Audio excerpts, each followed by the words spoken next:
नमस्कार. MCN न्यूजमध्ये सगळ्यांचं स्वागत. औरंगाबाद आणि मराठवाड्यातील सगळ्या दर्शकांचं स्वागत करतो. कोरोनाच्या या संकटानिमित्त आपण वेगवेगळ्या तज्ज्ञांशी अधिकाऱ्यांशी चर्चा करत असतो. कोरोना संवादामध्ये आज तिसऱ्यांदा माननीय जिल्हाधिकारी उदय चौधरी सर आपल्यासोबत आहेत. त्या 3 महिन्यात 18 मे, 18 जून आणि आज 18 जुलै तिसऱ्यांदा त्यांच्याशी संवाद साधतोय. सर, खूप खूप स्वागत आहे आपलं MCNमध्ये. नमस्कार. सगळ्या एक मागचे 9 दिवस, आजचा 9वा दिवस शहरामध्ये किंवा लॉकडाऊनची परिस्थिती होती आणि आज लॉकडाऊन संपतोय. तर हा लॉकडाऊन लावल्यामुळं एकंदरीत काय फायदा आला, का लॉकडाऊन लावावा लागला आणि आजच्या लॉकडाऊन संपतोय याला मिळालेल्या यशाकडे कसं बघता? सर्वप्रथम तर मला हे सांगायचं आहे की हा लॉकडाऊन आपण म्हणतो प्रत्यक्षात हा जनता कर्फ्यू होता. जनता कर्फ्यू का लावायला लागला याबद्दल आपल्या सर्वांनाच माहीत आहे.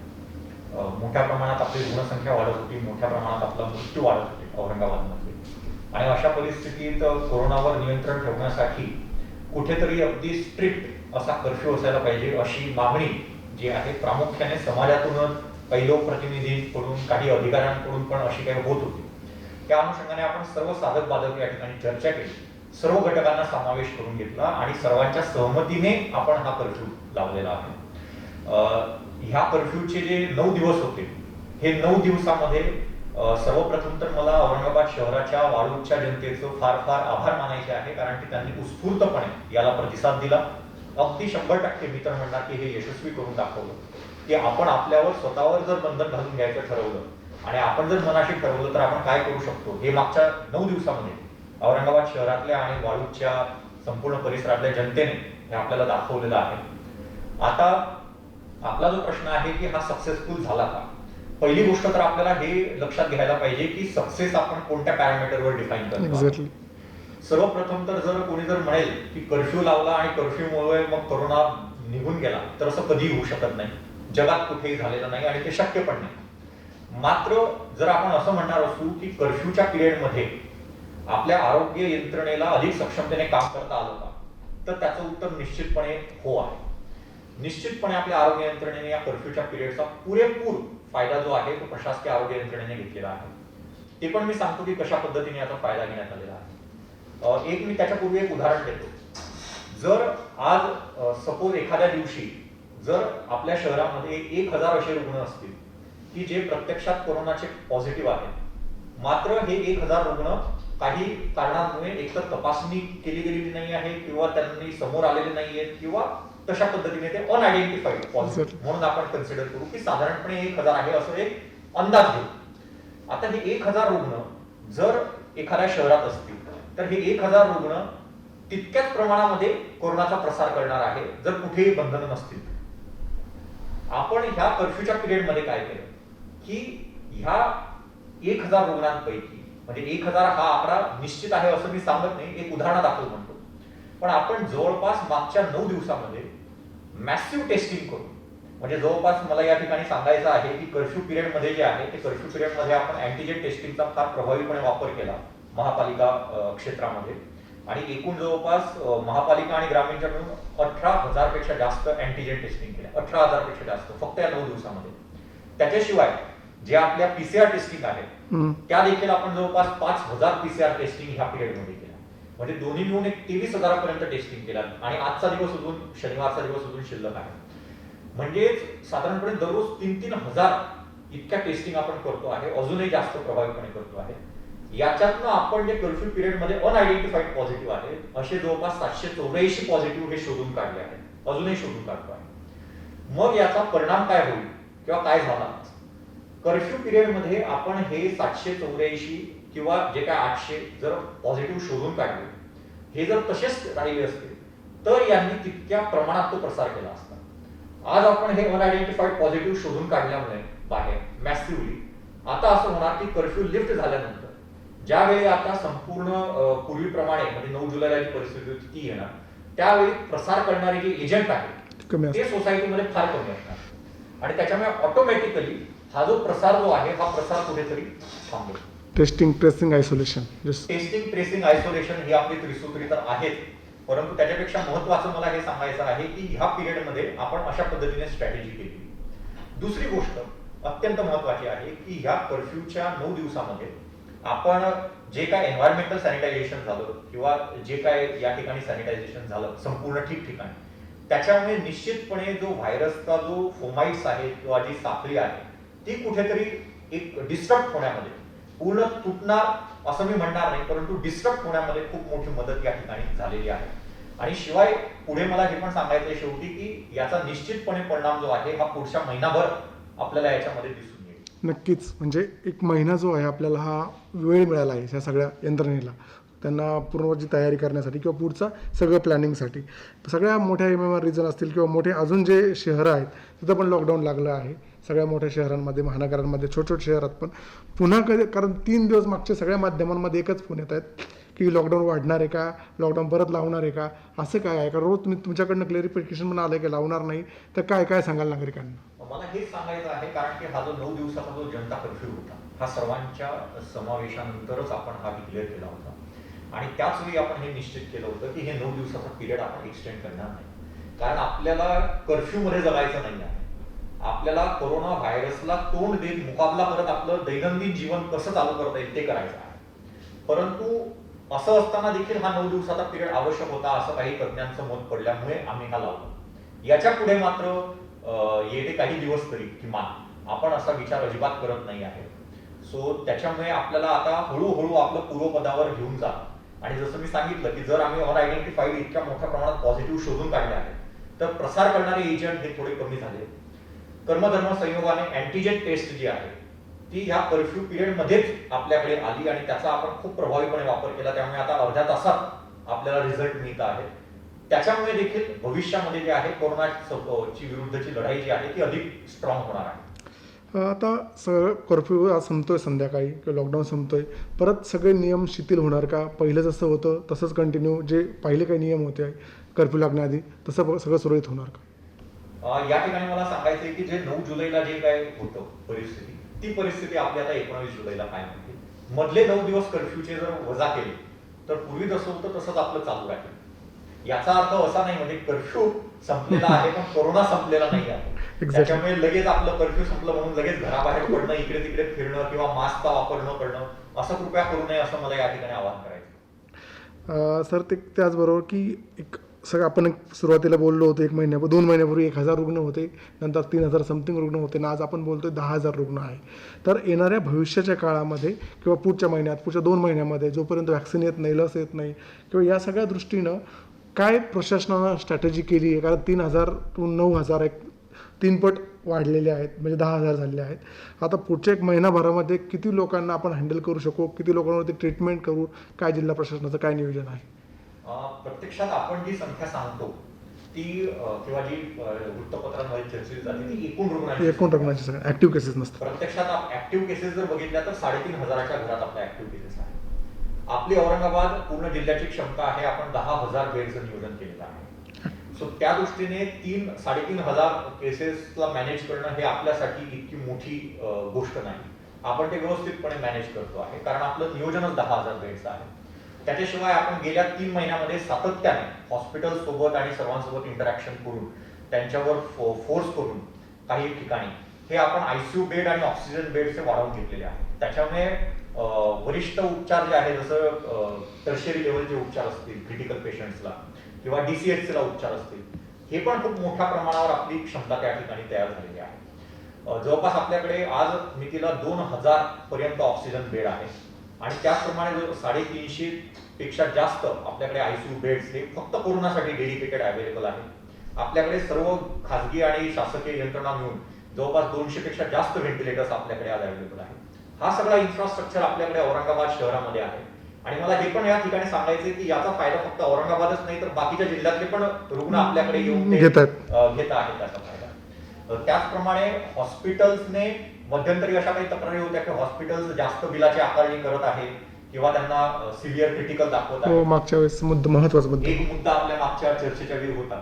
असं होऊ नये या दृष्टीने आपण प्रत्येक मेजर हॉस्पिटलमध्ये एक आपला शासकीय ऑडिटरच ठेवलेला आहे आणि प्रत्येक बिल हे तो ऑडिटर चेक करून त्याच्यावर काउंटर साईन करून तो देतो. त्याच्यामुळे तेव्हापासून म्हणजे मागच्या 15 दिवसामध्ये आपण जर बघितलं तर ह्या तक्रारी जवळजवळ संपुष्टात आलेल्या आहेत, कमी झालेल्या आहेत.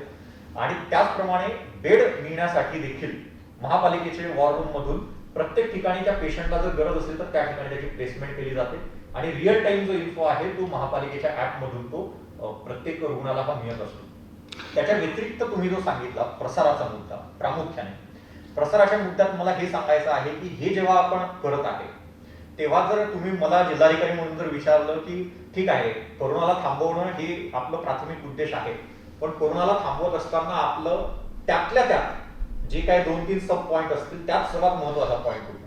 तर मी एकच फक्त या ठिकाणी सांगेल की आपल्याला सर्वांनाच एक गोष्टीचं भान ठेवलं पाहिजे आणि एक गोष्ट अत्यंत काळजीपूर्वक लक्षात ठेवली पाहिजे, ते म्हणजे कोरोनामुळे होणारे मृत्यू हे आपले थांबले पाहिजे. एक्झॅक्टली. आपण बसलेलो आहे, माझ्या शरीरात व्हायरस आला, मला 2 शिंका आल्या आणि तो व्हायरस जो आहे तो एकतर निघून गेला म्हणा किंवा माझ्या इम्युनिटीने त्याला हे केलं, मी काही काढा घेतला त्याच्यामुळे माझ्या याच्यामधून काही फरक पडला किंवा एक जुजबी कोविड केअर सेंटरमध्ये मी 10 दिवस दाखल झालो, 10 दिवसामध्ये माझ्यावर सिंपल उपचार करण्यात आले, मला ना तर ताप आला, मला ना तर काही लक्षणं आले, मी बरा होऊन गेलो.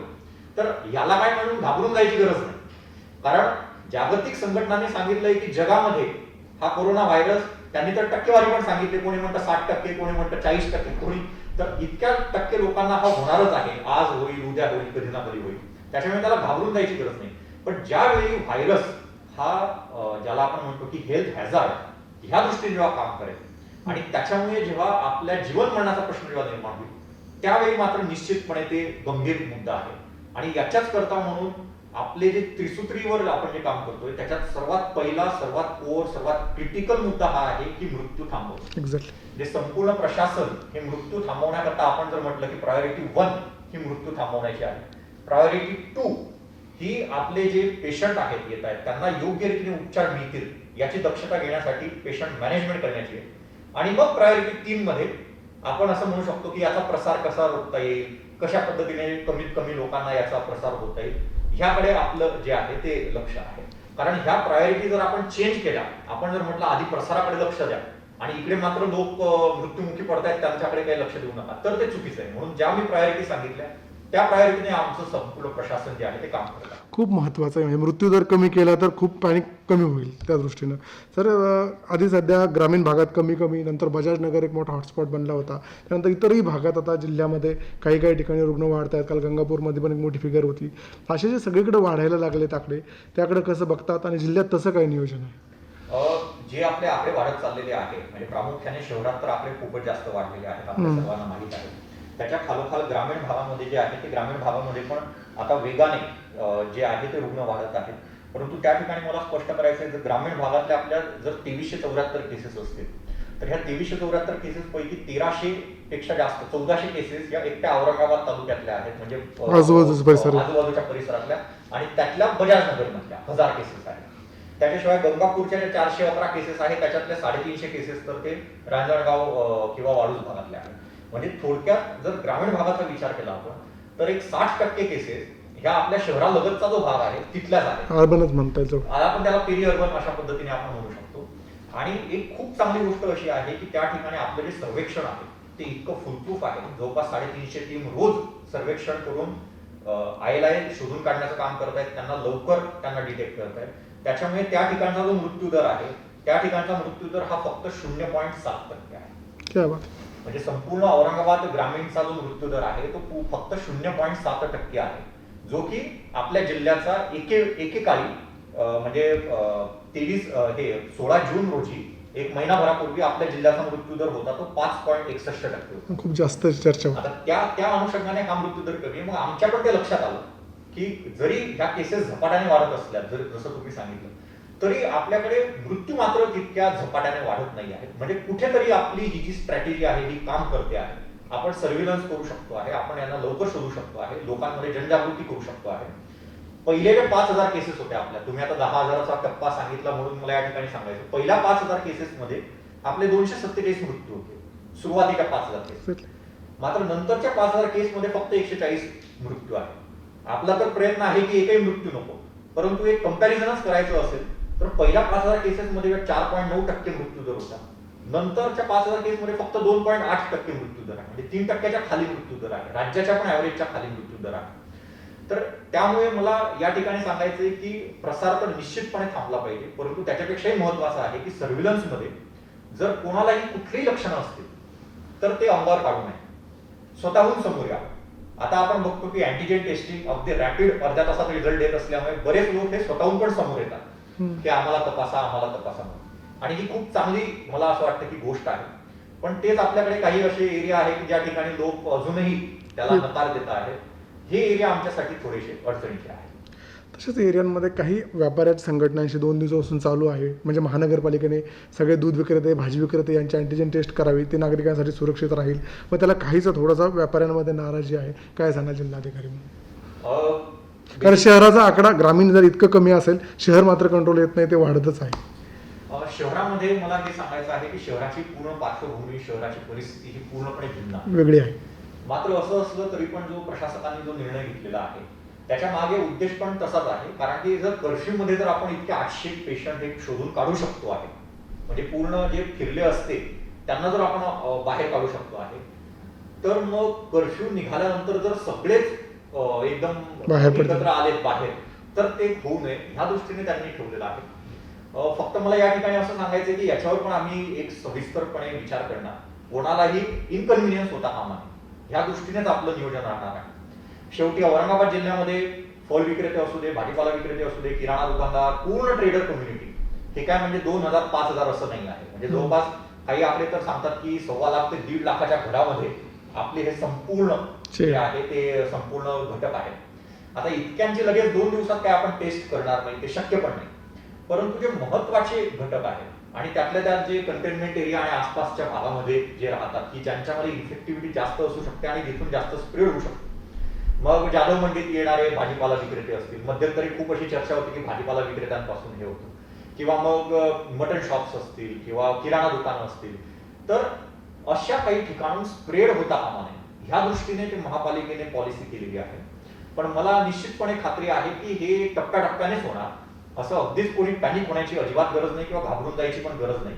मात्र मला आपल्या माध्यमातून सर्वांना हे आवाहन करायचं आहे की ज्या अर्थी मी सांगितलं की 15 जे महापालिकेचे जे या ठिकाणी ठेवलेले आहेत बूथ्स, त्या ठिकाणी आपण जाऊन स्वतःहून आपली जर तपासणी करून घेतली, आपल्यालाही थोडंसं समाधान त्याच्यात राहील की सध्या आपण निगेटिव्ह आहे आणि आपण पण चांगल्या प्रिकॉशन्स घेऊ शकू. आणि जर पॉझिटिव्ह असू तर मात्र आपण इतरांचा पण नकळतपणे तो बचाव करू शकतो. सर, अजून एक महत्त्वाचा मुद्दा होता की अगोदर ज्यावरती चर्चा आली की जेव्हा लॉकडाऊन लावलं गेलं आणि बाहेरच्या जिल्ह्यातनं लोक येत गेली, त्यावेळेस आपण त्यांच्यावरती आंतरजिल्ह्यातनं येणाऱ्या लोकांवरती कमी नियंत्रण राहिलं. आता सगळ्या आंतरजिल्ह्यातनं येणाऱ्या दुसऱ्या जिल्ह्यातनं येणाऱ्या लोकांच्या आपण टेस्ट करतो अँटीजन. आता लॉकडाऊन उघडल्यावरती त्या टेस्ट जशा आता सुरू राहतील का, तसं काय नियोजन आहे? मला या ठिकाणी असं सांगायचंय की ज्यावेळी आपण कर्फ्यू घेतला, जनता कर्फ्यू जेव्हा घेतला, त्यावेळी साहजिकच आपण असं म्हटलं होतं की ही जी सिस्टीम आहे ही सिस्टीम पूर्ण आपण आयसोलेट केली सर्वांपासून, आणि म्हणून आपण बाहेरून येणाऱ्या प्रत्येक व्यक्तीची ही त्या ठिकाणी चाचणी केली. तुम्ही जर स्पष्ट मला विचारलं की याच्यानंतर पण हे राहणार का, तर काही प्रमाणात हे राहणार. आणि काही प्रमाणात हे का राहणार, तर त्याला उत्तर असं आहे कारण की शेवटी येणारे जाणारे जे लोक आहेत ते पण आपल्या जिल्ह्यातले प्रामुख्याने लोक आहेत. म्हणजे कोणी वाळूंवरून शहरात येत असेल, कोणी सिल्लोडवरून शहरात येत असेल, कोणी गंगापूरवरून येत असेल. त्यामुळे आपण ह्या टेस्ट करणार, मात्र याचं स्वरूप बदलणार. आता जसं प्रत्येकाची टेस्ट करत होतो तसं न करता आपण काही प्रमुख घटकांच्या किंवा ज्यांच्या जे हायर कंटेनमेंट एरियातून येत आहेत किंवा त्या ठिकाणी जातात अशा लोकांची साधारणपणे टेस्ट आपण करू शकतो. कारण की कर्फ्यू उघडल्यानंतर प्रत्येकाची टेस्ट करणं हे humanly it is very difficult task, कारण ते कुठे झालं नाही. कर्फ्यू पिरियडमध्ये ते शक्य होतं आणि आपल्याला अपेक्षित पण होतं, कारण की कर्फ्यू म्हणजे आपण ते जे संपूर्ण सिस्टीम आहे, पूर्ण शहर आणि वाळूज हे पूर्ण इतर जगापासून आयसोलेट करतोय. आतमध्ये पण कोणी फिरणार नाही, बाहेरचंही कोणी येणार. तर एवढे 9 दिवस जे आपण फॉलो केले त्याचा हा परिणाम म्हणून आपण हे सगळे आयसोलेट करू शकतो. दुसऱ्या जिल्ह्यातून आपल्या जिल्ह्यात येत असतील तर त्यांची करणार का? दुसऱ्या जिल्ह्यातून आपल्या जिल्ह्यात जे येतात ते सर्व पास घेऊन येतात, हे मला या ठिकाणी सांगायचंय. आणि पास घेऊन येत असताना त्यांना मेडिकल सर्टिफिकेट जे आहे ते कंपल्सरी आहे. मेडिकल सर्टिफिकेट म्हणजे काय, तर फक्त एक तपासणी. ठीक आहे, तर त्यामुळे आपण त्या जिल्ह्याचे जे काय प्रशासन आहे त्याच्यावर आपण विश्वास ठेवतो की तुमच्या जिल्ह्याचं जे प्रशासन आहे त्याच्यावर आमचा विश्वास आहे की तुमच्या प्रशासनाच्या मार्फत जे काय डॉक्टर सांगितले आहेत त्यांनी यांना व्यवस्थित स्क्रीन केलेलं आहे, कोरोनासारखे कुठलेही सदृश्य लक्षणं नाही आणि ते आपल्या याच्यात येतात, त्यांना आपण तशी परवानगी देतो. परंतु जर गरज पडली, अजूनपर्यंत तर तसं नाही आहे, पण गरज पडली तर आपण आपल्या जिल्ह्याच्या तपासणी नाक्यावर पण अँटीजेन टेस्ट सुरू करू शकतो. बरं, ग्रामीण भागासाठी किती किट आले आहेत आता ज्या तुमच्या सगळ्या जिल्ह्यातल्या ग्रामीणसाठी किती त्याचं काय नियोजन आहे आणि तिथं काही कोविड सेंटर वाढवणार आहात का जेवढे उपजिल्हा रुग्णालय आहे तेवढे सफिशियंट आहे? ग्रामीण भागामध्ये मला हे स्पष्ट करायचं आहे की ग्रामीण भागात जर आपण अँटीजेन टेस्टचा जर विचार केला तर मुद्दामून आपण ग्रामीण भागामध्ये अँटीजेन टेस्ट हा उशिराने सुरू केला, कारण की आपल्याला शहराचा रिझल्ट काय येतो हे बघणं महत्वाचं होतं. शहराचा खूप पॉझिटिव्ह रिझल्ट असल्यामुळे आपण ग्रामीण भागात पण आता हळूहळू अँटीजेन टेस्ट ज्या आहेत त्या सुरू केलेल्या आहेत. यात प्रामुख्याने अजिंठा, पैठण आणि पूर्ण वाळूज आणि रांजणगाव शेणकुंडी या ठिकाणी आपण अँटीजेन टेस्टचा वापर हा मागच्या 3-4 दिवसामध्ये केला. ग्रामीण भागात 1732 आपण अँटीजेन टेस्ट केल्या, त्यातल्या जवळपास 112 हे पॉझिटिव्ह आलेले आहेत. ग्रामीण भागामध्ये जे आहे आता आपण खूप मॅसिव्हली अँटीजेन टेस्ट हे करणार आहे. आपल्याकडे अजूनही 13,000 अँटीजेन टेस्ट अवेलेबल आहेत. त्याशिवाय आपण अतिरिक्त 50,000 अँटीजेन टेस्ट ज्या आहेत त्या मागवलेल्या आहेत.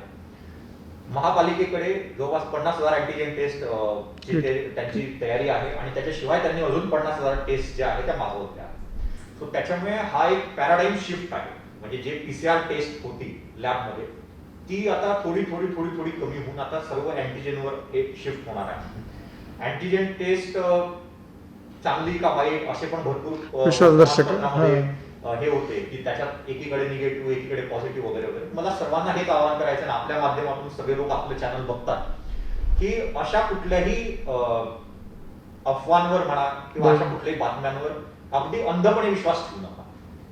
मला हे स्पष्ट करायचं आहे की जी आपली PCR टेस्ट आहे त्याच्यामध्ये जो व्हायरस असतो त्याचा RNA एक्स्ट्रॅक्ट करून त्याचं रिव्हर्स पॉलिमरेज चेन रिॲक्शनने थर्मोसायकल रिपिटेशन करून मग त्याच्यात तो RNA स्टँड आहे का ते डिटेक्ट केलं जातं स्वॅबमध्ये. अँटीजेन टेस्ट मध्ये त्याचे जे काय अँटीजेन्स आहेत ते अँटीजेन त्याच्यात अवेलेबल आहेत का त्या अँटीबॉडीज हे लगेच आपल्याला त्या ठिकाणी अँटीजेन आहेत की ना हे इम्युनो ॲसेज मधून सरफेस प्रोटीनच्या माध्यमातून आपल्याला लगेच लक्षात येऊ शकतं. ही टेक्नॉलॉजी मधली फरक आहे. प्रत्यक्षात RT-PCR टेस्ट पण निगेटिव्ह देतात आणि अँटीजेन टेस्ट पण निगेटिव्ह देतात. मात्र दोघांचे पण जर पॉझिटिव्ह असतील तर ते 100% पॉझिटिव्ह आहे. निगेटिव्ह असतील तर अशी शक्यता आहे की दोघांपैकी जर एखाद्याचा कोणाचा जरी निगेटिव्ह असेल तर तो कदाचित पॉझिटिव्ह असू शकतो. रिसर्चमध्ये अजून परत येतो. परंतु दोघांपैकी कोणत्याही टेस्टने जर समजा पॉझिटिव्ह रिझल्ट दिला तर मात्र तो 100% पॉझिटिव्ह आहे. असा फॉल्स पॉझिटिव्ह हा कन्सेप्ट या ठिकाणी नाही. म्हणून आणि आपलं असं धोरण आहे की once a positive always a positive. म्हणजे तो पॉझिटिव्ह कुठल्याही याच्यात आला म्हणजे एका टेस्टमध्ये पॉझिटिव्ह आला एकाच निगेटिव्ह आला तर आपण पॉझिटिव्हच कन्सिडर करतो. म्हणून अशा कुठल्याही याच्यात न बळी पडता मला असं वाटतं की आपल्या ज्या पण त्या टेस्टच्या टेक्नॉलॉजीज आहे आणि हे जगात वापरलं जाते असं नाही आपणच वापरतोय, दिल्ली मुंबई संपूर्ण जगात वापरलं जातं, तर आपण याच्यावर जास्त फोकस करा. खूप महत्त्वाचा विषय होता की 2 दिवस झालं टेस्ट कराव्या की नाही कराव्या.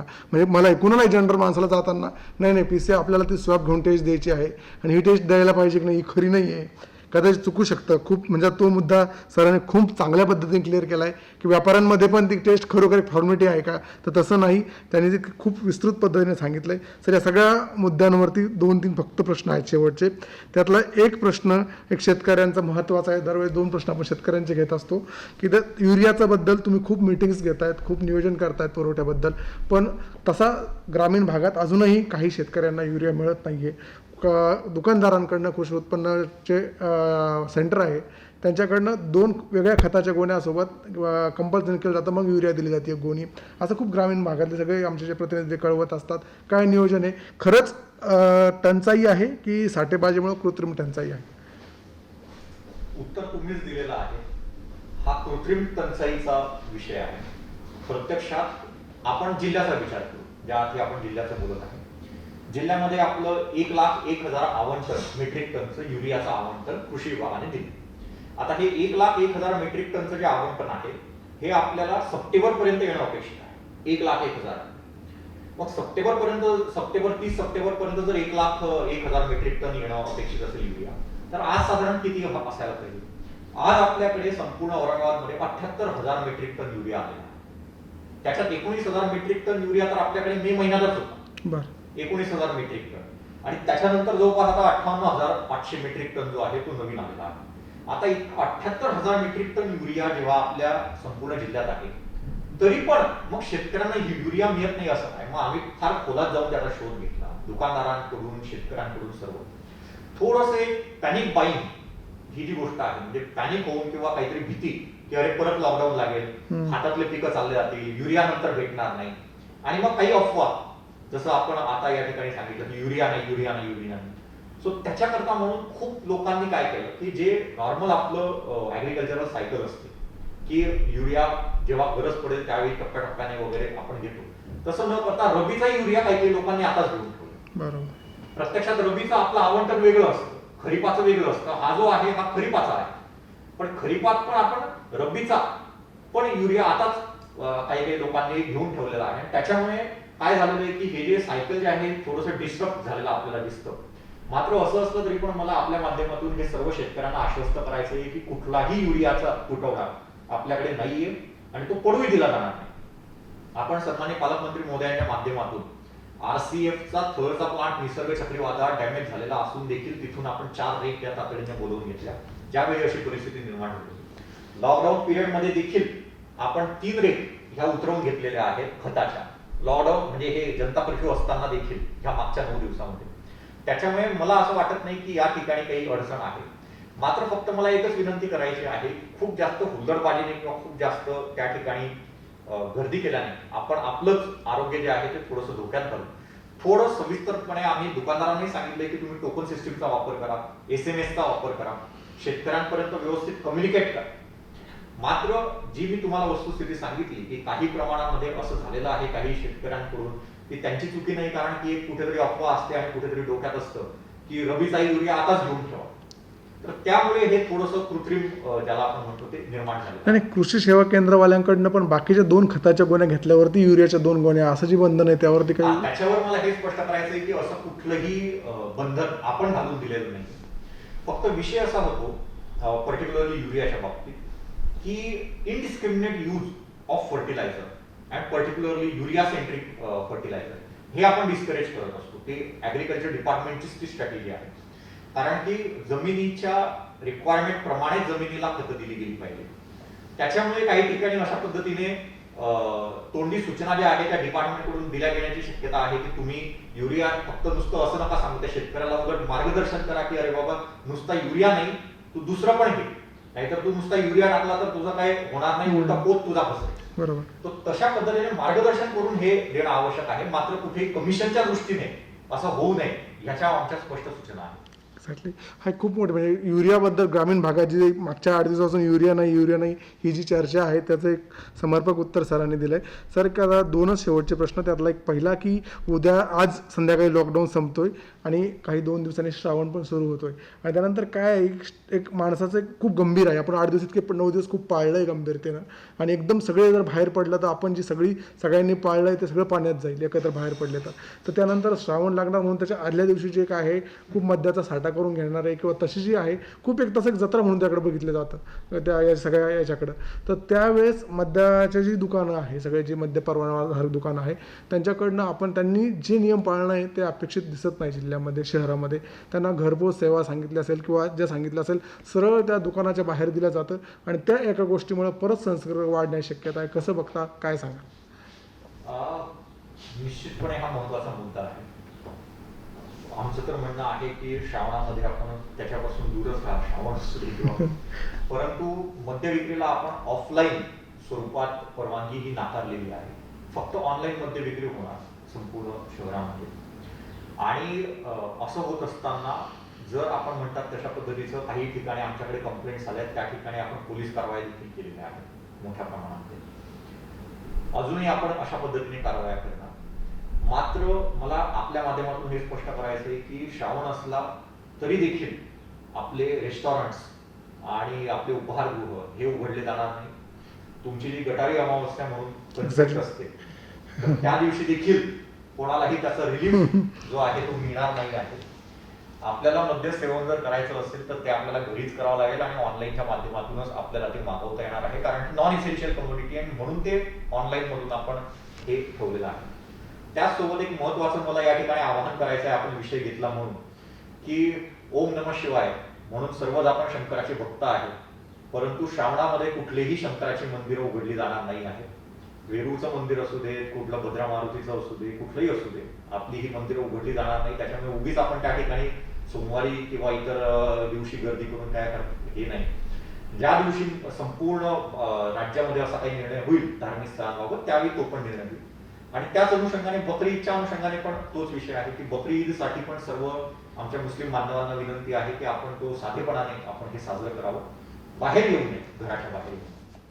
खूपच महत्त्वाचे त्यांनी पण मुद्दे. आणि मुलाखतीच्या शेवटाकडे जातोय की उद्यापासून जे परत सगळं सुरू होतं आहे, फक्त 9 दिवस होते, तर एकूण आता उद्यापासून गर्दी होईल आणि संख्याही वाढती आहे. एकूण सगळ्या शहरातल्या जिल्ह्यातल्या सगळ्या नागरिकांना जिल्हाधिकारी म्हणून हा संसर्ग थांबवण्यासाठी किंवा कोरोनासाठी काय आव्हान कराल? मी या ठिकाणी एकच आवाहन फक्त सर्वांना करेल की मी जिल्हाधिकारी म्हणून मागच्या 4 महिन्यामध्ये सातत्याने आपण म्हणत आहे एकही दिवस सुट्टी न घेता आमचं काम आहे. सर्व डॉक्टर्स हे एकही दिवस सुट्टी न घेता हे काम करत आहेत. आणि असं असताना सुदैवाने, म्हणजे मी सुदैवानेच म्हणेन, काही प्रोटेक्शन मी अवलंबतो आहे, जसं मास्कचा वापर आहे, वेळोवेळी हात धुणे, सॅनिटायझर आणि एक फिजिकल डिस्टन्सिंग, जसं आपण या ठिकाणी बसलेलो आहे. आतापर्यंत मी 2 वेळा टेस्ट केली, दोन्ही वेळा माझे टेस्ट निगेटिव्ह आहे. आपण जर व्यवस्थितपणे जर आपल्याला जे दिलेले आहेत त्रिसूत्री, मास्कचा वापर, वेळोवेळी हात धुणे किंवा सॅनिटायझरचा वापर करणे आणि त्याच्याशिवाय जे आहे त्याच्याशिवाय फिजिकल डिस्टन्सिंग हे मस्ट, हे पाळणे, तर मला असं वाटतं की आपण निश्चितपणे कोरोना संसर्गाला दूर ठेवू शकतो. आणि हे मी माझ्या वैयक्तिक उदाहरणावरून सांगतो आहे. म्हणजे याच्यात काय खूप मोठी मर्दुमकी नाही किंवा खूप मोठं वैशिष्ट्य नाही की जिल्हाधिकारी अजूनपर्यंत कोरोना बाधित नाही. परंतु मला हे सांगायचं की ज्या अर्थी जिल्हाधिकाऱ्यांच्या आजूबाजूला असलेली मंडळी किंवा ओव्हरऑल काम करताना सीसीसीत जावं लागणं, कंटेनमेंट एरियामध्ये बघणं, लॅबला, हॉस्पिटल्सला व्हिजिट, या सगळ्यातून जे एक्सपोजर आहे ते निश्चितपणे मला जास्त एक्सपोजर असून देखील जर हा संसर्ग मी टाळू शकतो आहे तर निश्चितपणे प्रत्येक व्यक्ती हा संसर्ग टाळू शकेल. मीच नाही तर काही दुर्दैवाने काही आरोग्य कर्मचाऱ्यांना आणि काही पोलीस कर्मचाऱ्यांना पण याची लागण झालेली आहे. पण ते दुर्दैवाने, म्हणजे त्यांनी प्रिकॉशन घेतली नाही अशातला भाग नाही, परंतु हा व्हायरस हा अत्यंत जास्त इन्फेक्शियस आहे आणि कुठे काय होईल हे सांगता येत नाही. कुठेतरी हलकं, कुठेतरी निग्लेक्ट झालं असेल, कुठेतरी हलकं काहीतरी चूक झाली असेल आणि मग व्हायरसची लागण झालेली आहे. परंतु जर आपण अशा पद्धतीच्या प्रिकॉशन घेतल्या तर आपण निश्चितपणे कोरोना संसर्गापासून दूर राहू शकतो आणि मगच आपण या कोरोनाला हरवू शकतो. त्याच्यामुळे माझी पुन्हा आपल्या 3ही इंटरव्ह्यूमध्ये शेवटी सांगताना समारोपाला एकच विनंती आहे सर्वांना, त्रिसूत्रीचं पालन करा. मास्क, लोकांना असं वाटतं की मास्क घालणं म्हणजे काहीतरी शिक्षा दिलेली आहे, असं नाही. हे आपल्या प्रोटेक्शनसाठी एक साधन आहे आणि फिजिकल डिस्टन्सिंग जे आहे ते अत्यंत महत्वाचं आहे. मी हेच या ठिकाणी पुन्हा एकदा आपल्या सर्वांना विनंती करेल की आपण हे सर्व जर पालन केलं तर निश्चितपणे आपण आपल्या जिल्ह्याला जो प्रसार होतो आहे तो कुठेतरी आपण थांबवू शकतो. निश्चित की हा जो संवाद आहे हा खूप सकारात्मक असेल आणि येणाऱ्या काळात आपण सगळ्या या संकटातनं बाहेर पडू. पण जे सांगितलं आहे की त्यांनी सांगितलं की मी 4 महिन्यामध्ये एकदा ह्या सगळ्या संसर्ग होऊ शकला नाही, त्याची कारणं आम्ही सगळ्यांनी पाळायचं आहे. सगळ्यांनी सोशल डिस्टन्सिंगचा वापर करायचा आहे. गरज नसेल तर घराच्या बाहेर पडू नका आणि आपल्या सगळ्यांचं आरोग्य चांगलं ठेवा. परत पुन्हा भेटूया पुढील मान्यवरांसह. तोपर्यंत नमस्कार सर, खूप वेळ दिला, आपले खूप खूप आभार, धन्यवाद.